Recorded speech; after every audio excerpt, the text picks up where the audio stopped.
Principle of superposition, और यहाँ पे अपन लाइट वेव के सुपरपोजिशन की बात करेंगे।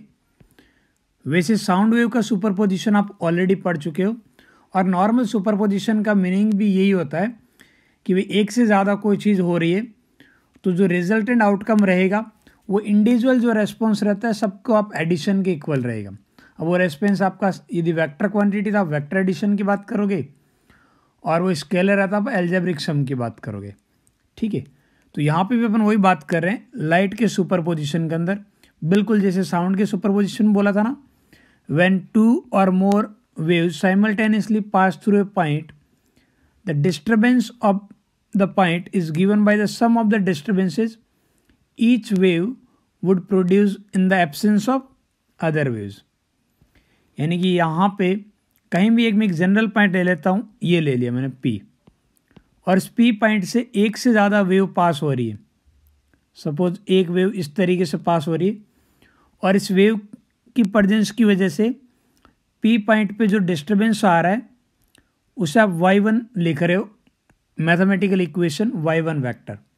P पॉइंट का जो डिस्टर्बेंस है इस वेव की प्रेजेंस की वजह से, और इसी P पॉइंट से यदि एक और वेव पास हो रही है और इस दूसरी वेव की वजह से डिस्टर्बेंस आ रहा है हमारे पास P पॉइंट का y2, और ये दोनों वेव एक साथ साइमल्टेनियसली इसी पॉइंट से पास हो रही है, तो इस P पॉइंट का जो इफेक्टिव जो हमारे पास डिस्टर्बेंस रहेगा वो आप इन दोनों के एडिशन की इक्वल बात करोगे।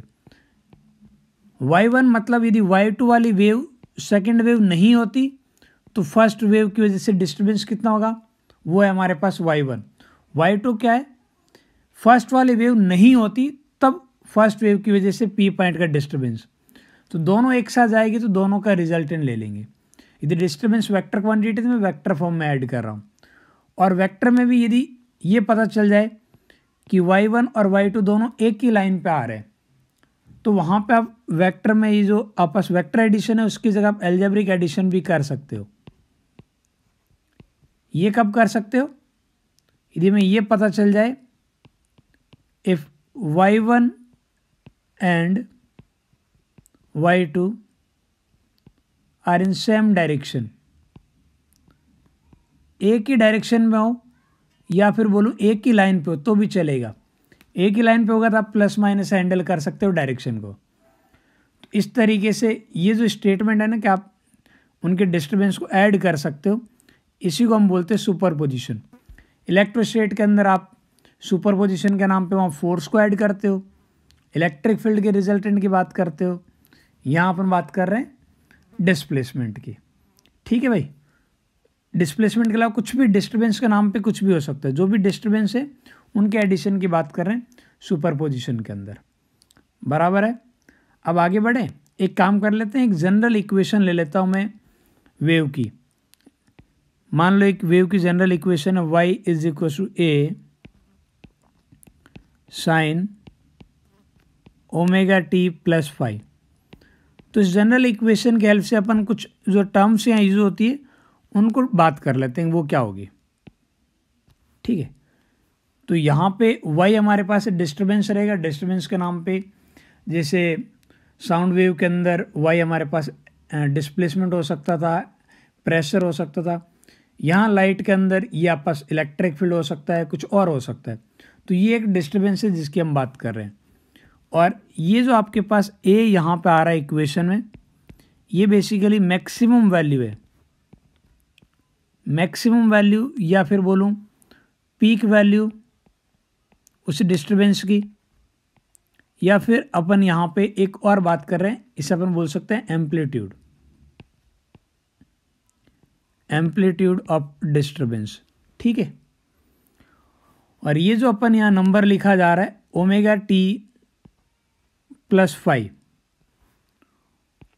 ओमेगा टी प्लस फाइव, इस पूरे को अपन बोलते हैं फेज। ये हमारे पास क्या होगा, लाइट वेव का फेज होगा। ठीक है, और यहाँ पे टी की वैल्यू 0 पुट करो तो ये कितना बन जाता है 5। तो इसे अपन बोल देते हैं इनिशियल फेज, इसे अपन बोल देते हैं इनिशियल फेज। अच्छा ओमेगा क्या है ये तो पता है, ओमेगा हमारे पास एंगुलर फ्रिक्वेंसी है, ओमेगा होता है एंगुलर फ्रिक्वेंसी। अब फ्रिक्वेंसी, टाइम पीरियड, ये वो क्वांटिटीज है जिसका आपको ऑलरेडी पता है, तो दोबारा से एक्सप्लेन करने की ज़रूरत नहीं है, ठीक है। और ओमेगा का जो रिलेशन होता है, ओमेगा को आप लिख सकते हो 2π/T, या आप इसे लिख सकते हो 2πf, ठीक है। तो ये आप पास एंगुलर फ्रिक्वेंसी, और ये f जो है हमारे पास क्या है, फ्रिक्वेंसी है। ये इन सब में रिलेशन है। यहाँ पे एक बहुत ही इंपॉर्टेंट और चीज़ की हमें ज़रूरत पड़ेगी, वो है हमारे पास पाथ डिफरेंस। इसे समझना बहुत ज़रूरी है कि पाथ डिफरेंस का मीनिंग क्या होता है, और ये फेज डिफरेंस से किस तरीके से रिलेट होगा। तो अब अपन बात कर लेते हैं पाथ डिफरेंस की। देखो पाथ डिफरेंस के अंदर आप ये सोचो कि ये आपके पास एक पॉइंट सोर्स है, तो इस पॉइंट सोर्स से वेव निकल रही है। एक वेव सपोज आपका, मैं इधर के डायरेक्शन में कहीं एक पॉइंट लेता हूँ, x1 डिस्टेंस पे मैंने एक पॉइंट ले लिया P, ठीक है। x1 डिस्टेंस पे एक पॉइंट ले लिया P1, बराबर है। और एक पॉइंट मैंने इसी सोर्स से निकलने वाली वेव का इधर कहीं ले लिया x2 डिस्टेंस पे, पॉइंट ले लिया P2। अब एक ही ये आपके पास वेव है जो अलग अलग डायरेक्शन में ट्रेवल कर रही है, आप वेव फ्रंट के हेल्प से बात कर सकते हो। तो यहाँ पे जो P1 वाली वेव है, P1 पे जो आपके पास सेकेंडरी वेवलेट्स होगा, इसका यदि मैं फेज देखा हूँ, स्टार्टिंग का फेज यदि मैं 0 मान के चल रहा हूँ, स्टार्टिंग का फेज 0 है, तो P1 का फेज कितना हो जाएगा, वो हो जाएगा P1 का फेज φ1, ये हो जाएगा ω1 multiply by time T1, phase angular frequency multiply by time T1। कितना टाइम लग रहा है P तक पहुंचने में वेव को, उसके अकॉर्डिंग, ठीक है। और टाइम को मैं चाहूँ तो ऐसा भी लिख सकता हूँ, हमारे पास distance divide by speed v, चलेगा। सिमिलरली P2 का फेज जो है φ2, इसे लिख सकता हूँ ओमेगा मल्टीप्लाई बाई T2, यानी कि यहाँ सोर्स से P2 तक पहुँचने में जो टाइम लग रहा है। और आप चाहो तो T2 की जगह आप लिख सकते हो distance divide by speed, same medium में ट्रैवल करिए तो यही रहेगा। अब आप पास P1 और P2 के बीच का जो फेज डिफरेंस है डेल्टा फाई, उसे आप क्या लिखोगे, उसे लिखोगे omega multiply by, omega common आएगा, टाइम डिफरेंस डेल्टा टी, ठीक है। तो टाइम डिफरेंस कैसे कैलकुलेट हुआ, टाइम डिफरेंस आप मैथमेटिकल बोल सकते हो, phase difference divide by angular frequency omega. Time difference का मीनिंग पता लगा। टाइम डिफरेंस का मतलब होगा कि एक ही वेव को जो डिफरेंट ये जो टाइम ट्रैवल हो रहे हैं या अलग अलग टाइम के लिए ट्रैवल हो रही है, उस वजह से डिफरेंट टाइम की वजह से उनके फेज में जो डिफरेंस आ रहा है, ये हमारे पास टाइम डिफरेंस है। अब इस फेज डिफरेंस को डेल्टा फाई को एक और फॉर्मेट में भी लिख सकते हो। आप देखो ओमेगा कॉमन आएगा और वी भी कॉमन आएगा, ये डेल्टा एक्स यानी कि डिस्टेंस के अंदर डिफरेंस, या जो बोलूँ पाथ डिफरेंस, आप ओमेगा की जगह लिख सकते हो 2π लिख सकते हो, और नीचे हमारे पास 2π/T, तो capital T multiply by V को आप लिख सकते हो लैम्डा। अरे कैपिटल T होता है टाइम पीरियड, तो एक टाइम पीरियड में जो डिस्टेंस ट्रैवल होगी उसी को आप बोलते हैं वेवलेंथ। तो आपके पास पाथ डिफरेंस और फेज डिफरेंस के अंदर ये एक रिलेशन आ गया, ये बहुत इंपॉर्टेंट है। ये क्या आ गया, ये हमारे पास पाथ डिफरेंस और फेज डिफरेंस में रिलेशन आएगा। हालांकि यहाँ जो सिचुएशन होगी ना वो स्लाइटली डिफरेंस होगी। डिफरेंट कैसे होगी कि हमारे पास ये जो P1 और P2 है ना, सोर्स अलग अलग पोजीशन पे होंगे और वो एक जगह पे आके मीट करेंगे।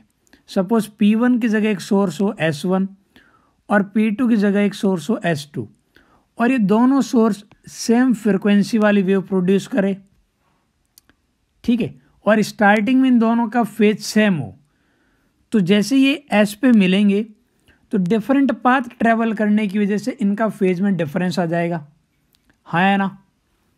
अब S पे पहले वाले वेव की वजह से आप फेज इतना लिखोगे और दूसरे वाले वेव की वजह से फेज इतना लिखोगे। अब उल्टा भी तो बोल सकते हो। तो एक ही पॉइंट पे दो वेव पहुंच रही है और दोनों का स्टार्टिंग जब ट्रैवल हुए थे तो फेज इक्वल था, लेकिन अलग अलग पाथ ट्रैवल करने की वजह से एक फेज में डिफरेंस आ गया। तो ये हमारे पास डेल्टा एक्स जो मैं बोल रहा हूँ ना, this is called path difference. और ये जो डेल्टा फाई है ये हमारे पास है फेज डिफरेंस। क्या है? Phase difference. और फेज डिफरेंस और पाथ डिफरेंस का ये रिलेशन बहुत इंपॉर्टेंट है। यहाँ पे जो लैम्डा लिखा है this is called wavelength. Wavelength basically the distance travel by wave during one oscillation. ठीक है, जब हमारे पास एक टाइम पीरियड के अंदर वेव कितना आगे ट्रैवल करी उसी को अपन बोलते हैं वेवलेंथ। ये एनर्जी कितना आगे प्रोपोगेट हो रही है उसी को अपन बोलते हैं वेवलेंथ। तो ये बेसिक स्टोरी समझ में आई। सुपरपोजिशन थ्योरम का एक बहुत ही इंपॉर्टेंट पार्ट है जिसे हम बोलते हैं इंटरफेरेंस। इंटरफेरेंस बेसिकली क्या है? व्हेन टू और more waves of same frequency and constant initial phase difference superimpose over a medium particles, then superposition of such waves at the point of superposition is called interference। ठीक है, और ये जो आपस waves है इन्हें अपन बोलते हैं कोहेरेंट वेव्स। यानी आप सिंपली ऐसा बोल सकते हो कोहेरेंट वेव्स के सुपरपोजिशन को अपन बोलते हैं इंटरफेरेंस। और कोहेरेंट वेव का क्या मीनिंग होगा? कोहेरेंट वेव का मीनिंग होगा ऐसी दो वेव जिनका फ्रिक्वेंसी सेम हो, सेम फ्रिक्वेंसी। ठीक है, और दूसरा जो फेज डिफरेंस है वो कांस्टेंट रहना चाहिए। Phase difference constant. अच्छा, यहाँ फेज डिफरेंस कांस्टेंट का मतलब है कि जो फेज डिफरेंस डेल्टा फाई आएगा it should not be the function of time. ये जो डेल्टा फाई है ये आपस does not depend on time, does not depend on time. Time पे डिपेंड नहीं करना चाहिए। यदि फेज डिफरेंस टाइम के साथ वेरी नहीं कर रहा है और दोनों वेव की फ्रिक्वेंसी एक जैसी है तो इन दोनों वेव को अपन बोलते हैं कोहेरेंट वेव्स। और कोहेरेंट वेव्स के सुपरपोजिशन को अपन क्या बोल देते हैं? इंटरफेरेंस। ठीक है, इंटरफेरेंस क्या है ये पता लग गया।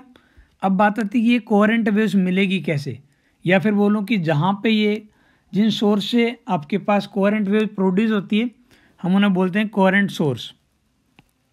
क्या बोलते हैं? Coherent source. जैसे सपोज मेरे पास मैं ये बोलूँ कि ये दो सोर्स है S1 और S2। दोनों सोर्स से जो वेव आपके पास ओरिजिनेट हो रही है उनकी फ्रिक्वेंसी इक्वल है। क्या इक्वल है? फ्रिक्वेंसी इक्वल है। और S1 और S2 के बीच का जो फेज डिफरेंस है डेल्टा फाई ये आपके पास ज़ीरो होना चाहिए S1 और S2 के बीच का, या फिर इवन कांस्टेंट भी चलेगा। क्या? फेज डिफरेंस ज़ीरो या कांस्टेंट चलेगा, यानी टाइम के साथ फेज डिफरेंस वेरी नहीं कर रहा है। अभी आपने देखा किसी टाइम पे S1 और S2 के बीच का कोई फेज डिफरेंस है, थोड़े टाइम बाद में देखोगे S1 और S2 के बीच का तो वो चेंज नहीं होना चाहिए। तो फिर ये S1 और S2 का आप क्या बोल दोगे कि ये दो हमारे पास कोहेरेंट सोर्स है। और कोहेरेंट सोर्स से जो वेव निकलती है वो आपस कोहेरेंट वेव्स हो जाएगी और उनके सुपरपोजिशन को अपन क्या बोल देते हैं? इंटरफेरेंस बोल देते हैं। ठीक है, तो इंटरफेरेंस क्या है ये पता लग गया होगा। ठीक है, अब सपोज यहाँ पे एक जनरल पॉइंट ले लिया P। इस P पॉइंट पे S2 वाली जो वेव है ये भी पहुँच रही है और S1 वाली वेव भी पहुँच रही है। तो ये दोनों वेव यहाँ सुपर इम्पोज होगी। स्टार्टिंग में इवन दोनों का मैं फेज इक्वल भी मान लूँ तो भी ये दोनों वेव डिफरेंट पाथ ट्रेवल करके आएगी। इस वजह से यहाँ पे इनके फेज के अंदर एक डिफरेंस आएगा। अच्छा, मैं P पॉइंट की पोजीशन यदि चेंज करके यहाँ ले लूँ तो यहाँ पे ये दोनों जो वेव आएगी यहाँ पे फेज डिफरेंस P1 पे जितना आ रहा था उतना यहाँ नहीं आएगा, कुछ और आएगा। लेकिन P1 पे जो फेज डिफरेंस आ रहा है वो अगेन टाइम के साथ वेरी नहीं करेगा, और P2 वाला फेज डिफरेंस भी टाइम के साथ वेरी नहीं कर रहा है। तो आप पॉइंट कहीं भी लीजिए, डिफरेंट जगह पे इंटरफेरेंस होगा, और कहीं किसी भी लोकेशन पे जो दोनों सोर्स से वेव आ रही है उनके बीच का फेज डिफरेंस टाइम के साथ कांस्टेंट होगा। बराबर है, यहाँ तो कोई दिक्कत नहीं। अच्छा, थोड़ा सा एक ये दिमाग में आना चाहिए, ये जो दो सोर्स है ना, ये दो सोर्स प्रोड्यूस कैसे होंगे? क्या ये दोनों डिफरेंट सोर्स होंगे?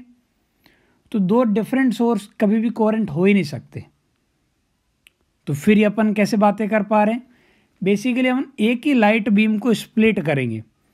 हमारे पास एक लाइट बीम होगी ना, उसी लाइट बीम को हम स्प्लिट कर देंगे दो न्यू सोर्स में। Light beam split into two source. एक ही लाइट बीम को अपन दो सोर्स में डिवाइड कर देंगे, यानी एक ही जो लाइट बीम का एक सोर्स से जो लाइट बीम आ रही है उसी बीम को अपन दो पार्ट में डिवाइड करेंगे, और देखने वाले को ऐसा लग रहा है कि दो डिफरेंट सोर्स आ रही है, तभी ये पॉसिबल है। अदरवाइज प्रैक्टिकली ये दो डिफरेंट सोर्स कभी भी ये कोहेरेंट हो ही नहीं सकते। इसलिए हम क्या करेंगे, एक ही बीम के दो टुकड़े करके दो सोर्स में कन्वर्ट करेंगे, और फिर वो दोनों आपस कोहेरेंट सोर्स की तरह एक्ट करेंगे। कैसे डिवाइड करेंगे वो सब अपन धीरे धीरे सिचुएशन के अकॉर्डिंग जब पढ़ेंगे तब समझ में आ जाएगा। एज ऑफ नाउ अपन एक काम करते हैं, अब इसके मैथमेटिकल एनालिसिस पे आ जाते हैं। मैथमेटिकल एनालिसिस की बात करते हैं। मान लेते हैं किसी पॉइंट पे जो हमारे पास वेव आ रही है पहले सोर्स से, उसकी इक्वेशन इस तरीके से मैं लिख रहा हूँ, y1 is equal to a sine omega T, ये मैंने एज्यूम की है। और उसी पॉइंट पे एक और वेव आ रही है दूसरे सोर्स से, और उसकी इक्वेशन कुछ इस तरीके से है, a2 एम्पलीट्यूड डिफरेंट है, और दोनों कोहेरेंट वेव्स है तो फ्रिक्वेंसी उतनी आनी चाहिए, और डिफरेंट पाथ ट्रेवल करके आ रही है, इस वजह से एक फेज का डिफरेंस आ सकता है। तो ये आपके पास दो वेव ले ली, y1 एंड y2, दोनों का एम्पलीट्यूड a1 और a2, फ्रिक्वेंसी इक्वल है और फेज में कुछ डिफरेंस है। तो ये दो वेव किसी पॉइंट पे सुपर इम्पोज हो रही है, और मान के चलो दोनों वेव ऑलमोस्ट सेम डायरेक्शन में ट्रैवल कर रही है। क्या कर रही है? ऑलमोस्ट सेम डायरेक्शन में ट्रैवल कर रही है।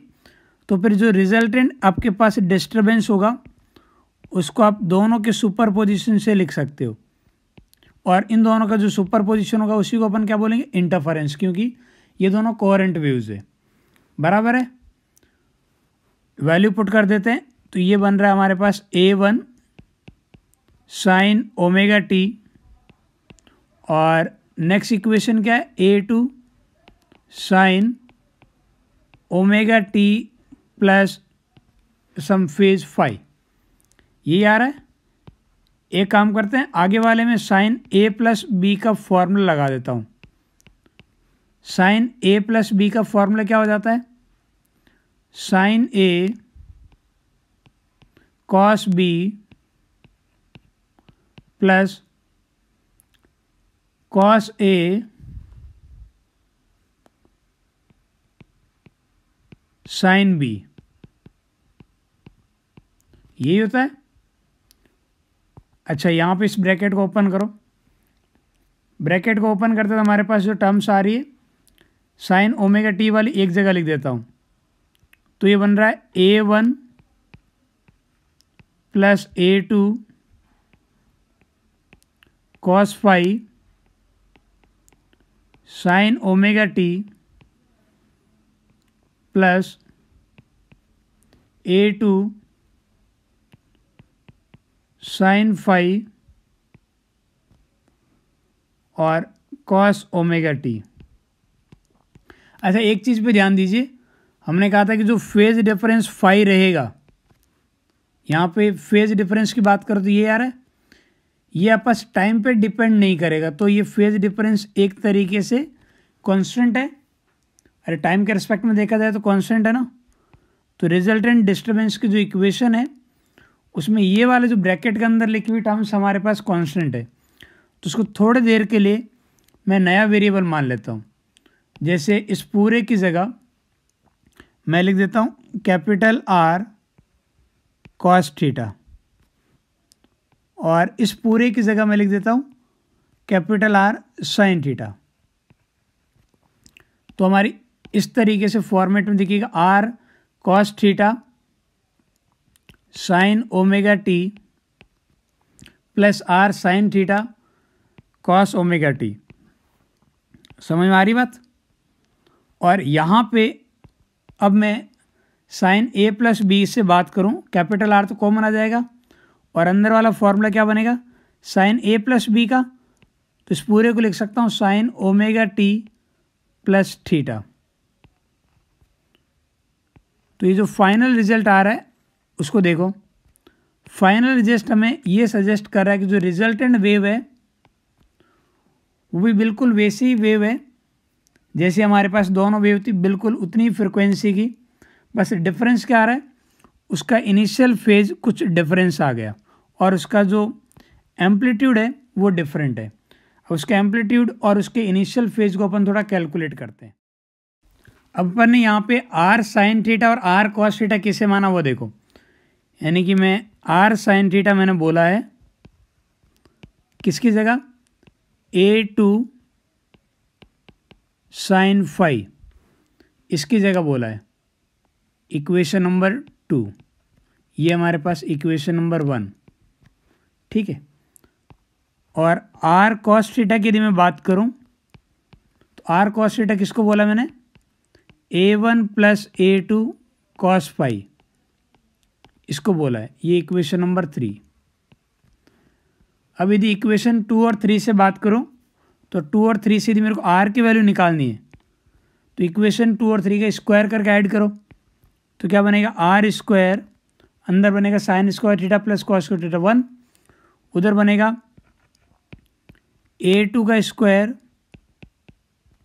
साइन स्क्वायर फाई प्लस इस पूरे का होल स्क्वायर होगा तो बनेगा A स्क्वायर यानी A1 का स्क्वायर प्लस B स्क्वायर यानी कि A2 का square cos square phi plus 2AB यानी 2 times A1 A2 cos phi. इन दोनों को यदि आप एक साथ लिखो तो हमारे पास R स्क्वायर क्या आ रहा है, R स्क्वायर की वैल्यू आ रही है A1 का स्क्वायर प्लस A2 का स्क्वायर और A2 के ब्रैकेट में क्या आएगा sine square five plus cos square five, वो कितना हो जाएगा 1, 2 times A1 A2 cos five. तो ये हमारे पास रिजल्टेंट जो एम्पलीट्यूड है उसकी एक्सप्रेशन आ गई। रिजल्टेंट एम्पलीट्यूड की एक्सप्रेशन, कोई दिक्कत तो नहीं है यहाँ तक। इसे मान लेता हूँ इक्वेशन नंबर 4। तो ये हमारे पास आ गई इक्वेशन नंबर 4। अब थोड़ा सा एंगल का भी देख लेते हैं। इक्वेशन 2 डिवाइड बाई इक्वेशन 3 करो तो हमारे पास आएगा टेन थीटा, और टेन थीटा कितना आ रहा है चेक करो। तो टेन थीटा की न्यूमेरिकल वैल्यू आ रही है हमारे पास A2 sine phi divide by A1 plus A2 cos phi, equation number 5। Equation 4 और 5 को देख के कुछ याद आ रहा होगा। ये फॉर्मूले कुछ वैसे आ रहे हैं जैसे आपके पास वेक्टर एडिशन में आ रहे थे, बिल्कुल वैसे फॉर्मूला आ रहे हैं वेक्टर एडिशन जैसे। वेक्टर एडिशन के जैसे फॉर्मूला आ रहे हैं यहाँ पे भी, थोड़ा सा ध्यान रखिएगा। तो मैं रिजल्टेंट आपस जो वेव है उसका एम्पलीट्यूड कितना है ये पता लग जाएगा इक्वेशन 4 के हेल्प से, और रिजल्टेंट वेव का इनिशियल फेज कितना है वो हमें पता चलेगा ये जो इक्वेशन 5 है उसकी हेल्प से। बराबर है, कोई दिक्कत तो नहीं है। अब थोड़ा और डिटेल में बात कर लेते हैं। ये जो आपस रिजल्टेंट एम्पलीट्यूड है ना, इसकी डिफरेंट कंडीशन से पहले एक और चीज़ देख लेते हैं, वो हमारे पास relation between intensity and amplitude. आपको पता है वेव की जो इंटेंसिटी है that is directly proportional to amplitude का स्क्वायर।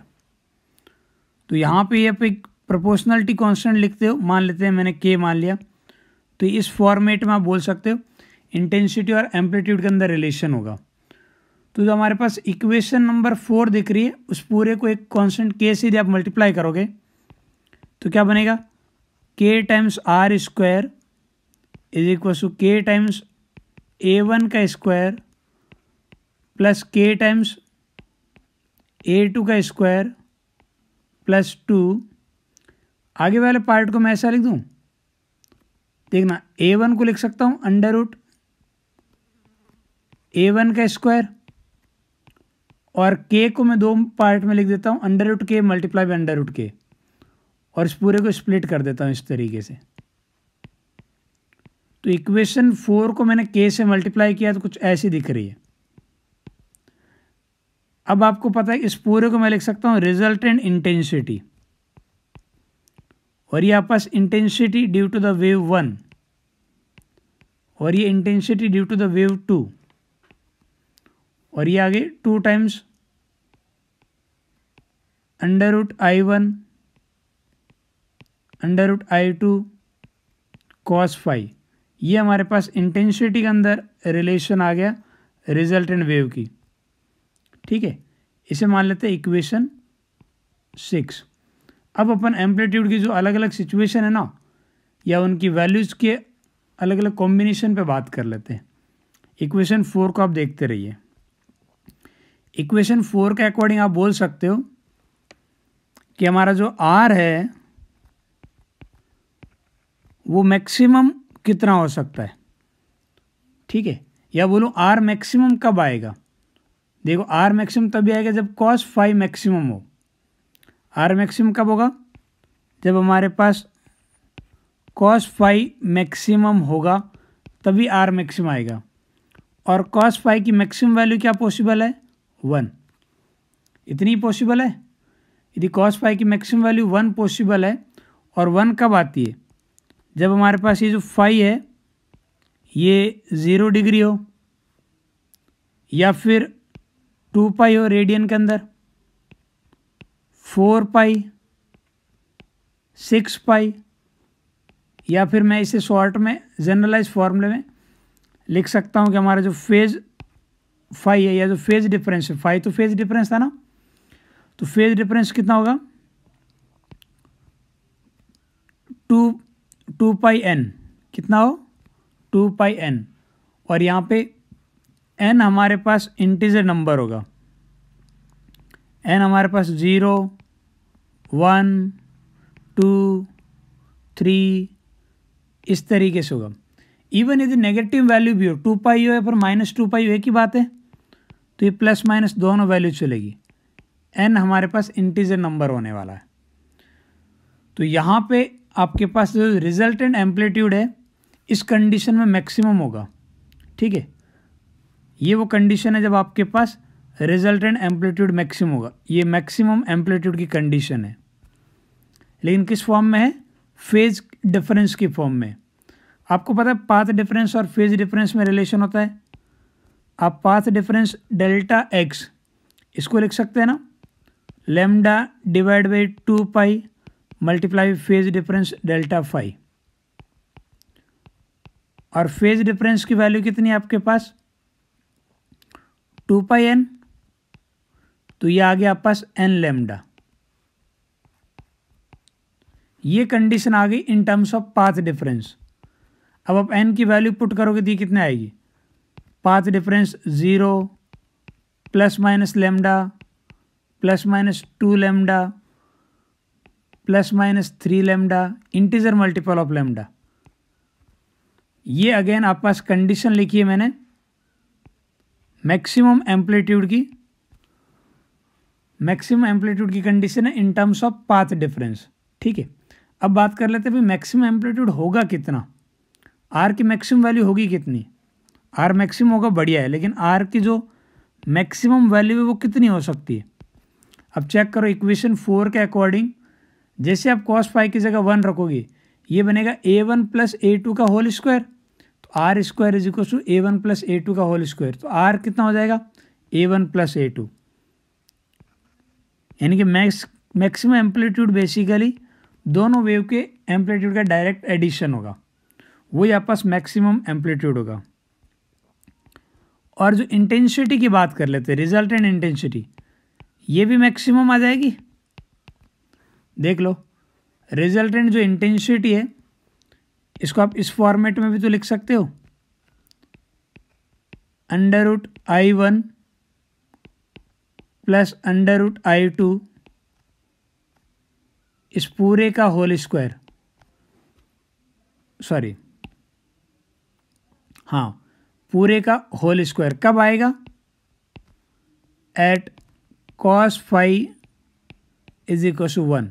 यदि cos phi 1 होगा तो इस पूरे का आप ऐसा लिख सकते हो ना, √I1 प्लस √I2 का होल स्क्वायर। ये आपके पास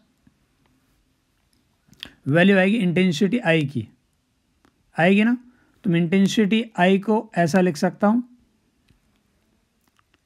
रिजल्टेंट इंटेंसिटी को, that is √I1 plus √I2 और फिर पूरे का होल स्क्वायर। अच्छा, यहाँ पे एक स्पेशल केस भी डिस्कस कर लेते हैं। स्पेशल केस यदि हम बात करें, for A1 is equal to A2 is equal to A0। मान लेते हैं दोनों वेव का एम्पलीट्यूड एक जैसा है, तो उस केस में जो दोनों वेव होगी उनकी इंटेंसिटी भी एक जैसी होगी, ये मैंने मान लिया। तो उस केस में रिजल्टेंट एम्पलीट्यूड हमारे पास जो आर मैक्स आने वाला है वो कितना आ जाएगा? आर मैक्स की वैल्यू आ जाएगी 2 टाइम्स A0 और आई मैक्स की वैल्यू कितनी आ जाएगी? यहाँ देखो, ये आपस 2 टाइम्स √I0 और उसका स्क्वायर करोगे तो 4 टाइम्स I0। और वैसे भी पता है इंटेंसिटी क्या होती है? एम्पलीट्यूड के डायरेक्टली प्रोपोर्शनल। तो एम्पलीट्यूड डबल हो गया तो इंटेंसिटी 4 टाइम्स होनी है, 2 का स्क्वायर। तो वैसे भी आप डायरेक्ट देख सकते थे।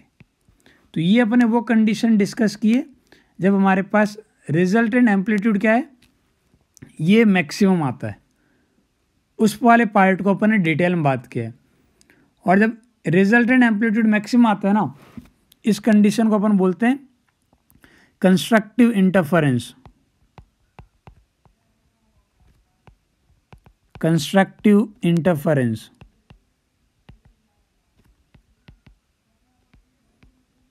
तो कंस्ट्रक्टिव इंटरफेरेंस का मतलब होगा वो कंडीशन जहां पे रिजल्टेंट एम्पलीट्यूड मैक्सिमम आ जाए, तो उस कंडीशन को अपन बोल देंगे कंस्ट्रक्टिव इंटरफेरेंस। अब यदि रिजल्टेंट मिनिमम आता है तो उसे क्या बोलेंगे? तो हम उसे बोलेंगे डिस्ट्रक्टिव इंटरफेरेंस।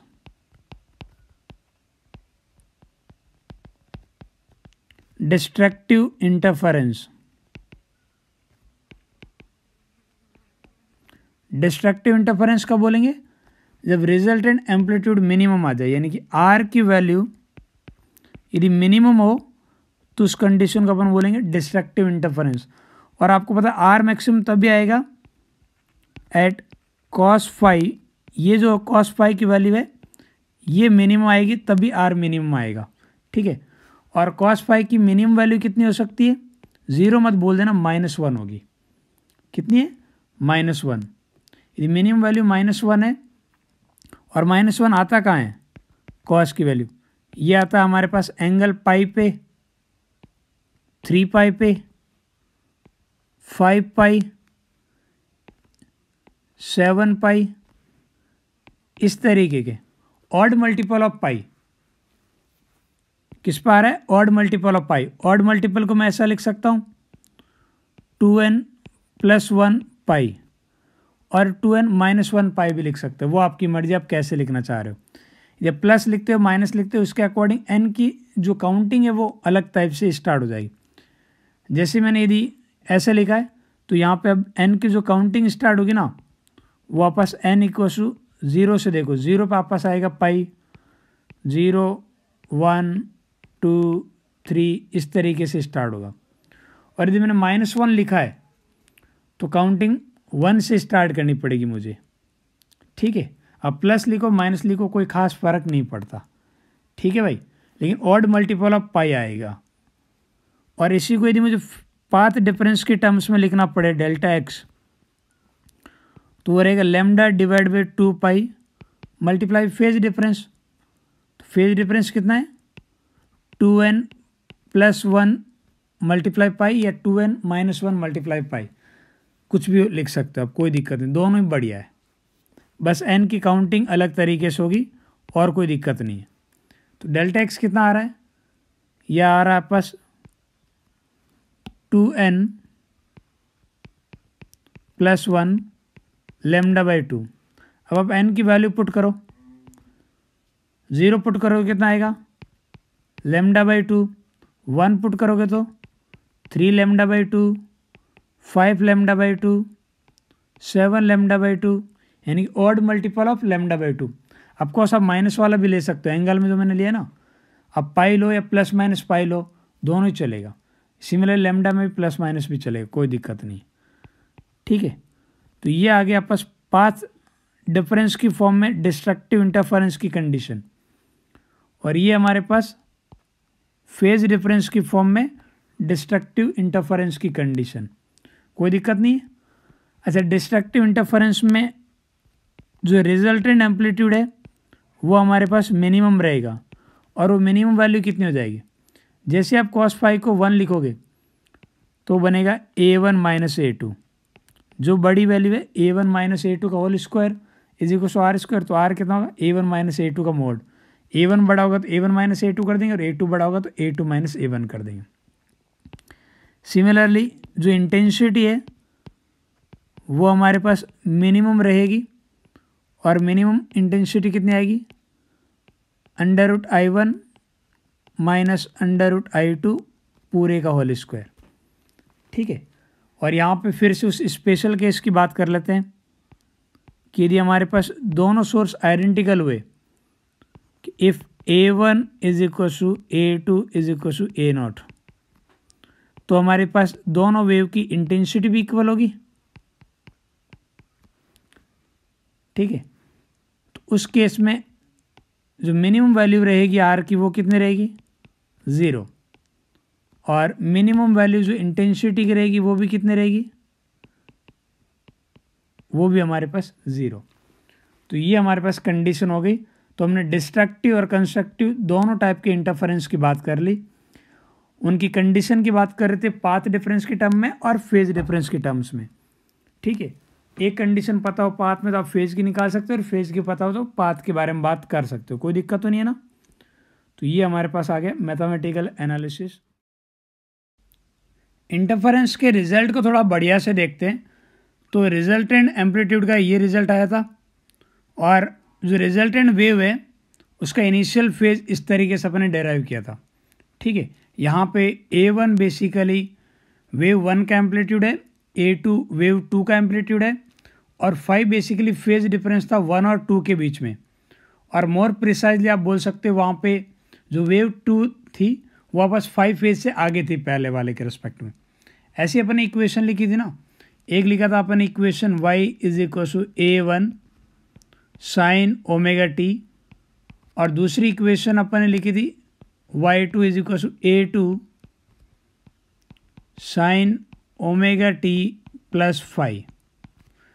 तो y2 वाली जो इक्वेशन है वो 5 फेज आगे थी। अब इस रिजल्ट को देखते हैं तो रिजल्ट बिल्कुल वैसे ही आता है जैसे हमारे पास वेक्टर एडिशन में आता है। अच्छा, इन दोनों पार्ट को वेक्टर एडिशन कैसे करने पाता है, सपोज एक वेक्टर लेता हूँ जिसका मैग्नीट्यूड a1 हो और दूसरे वेक्टर का मैग्नीट्यूड a2 हो, और इन दोनों के बीच का जो फेज है ना उसको दो वेक्टर के बीच का मैं एंगल मान लूँ। ठीक है, डायग्राम बना के देखते हैं। जैसे ये मैंने बनाया है, एक हमारे पास वेक्टर इधर है a1, वेक्टर जिसका मैग्नीट्यूड a1, दूसरे वेक्टर जिसका मैग्नीट्यूड आ रहा है हमारे पास a2, और दोनों वेक्टर के बीच का एंगल जो है वो हमारे पास है फाई। अब इन दोनों को यदि आप ऐड करोगे तो वेक्टर एडिशन के अकॉर्डिंग पहले मैं इसे पैरेलली शिफ्ट कर दूं, बस मैग्नीट्यूड उतना ही रखना है और रोटेट नहीं करना है। तो ये a2 है तो ये भी हमारे पास a2 हो जाएगा, और ये इन दोनों का रिजल्टेंट r,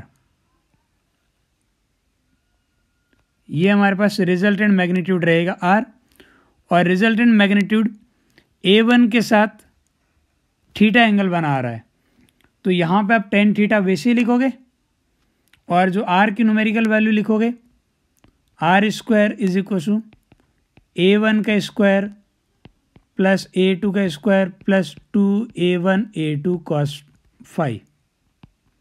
यही वेक्टर एडिशन था। तो बेसिकली यहाँ पे अपन पूरा मैथमेटिकल करने के बजाय दोनों वेव को वेक्टर की तरह ट्रीट करके भी सॉल्व कर सकते हैं। वेक्टर की तरह ट्रीट करके जो सॉल्व करने का तरीका है ना, इसे हम बोलते हैं फेजर एनालिसिस, और इस डायग्राम को मैं बोलूँगा फेजर डायग्राम। ये बहुत ही यूज़फुल तरीका है, स्पेशली जब आप पास दो से ज़्यादा वेव हो जाए तो उनका एडिशन फेजर से बहुत जल्दी हो जाएगा।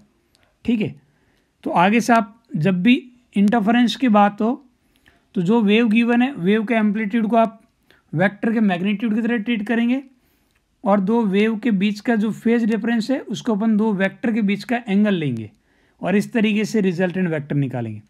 एक बार रिजल्टेंट एम्पलीट्यूड मिल गया तो आप इंटेंसिटी को भी कैलकुलेट कर सकते हो। Intensity is directly proportional to amplitude का स्क्वायर, बराबर है।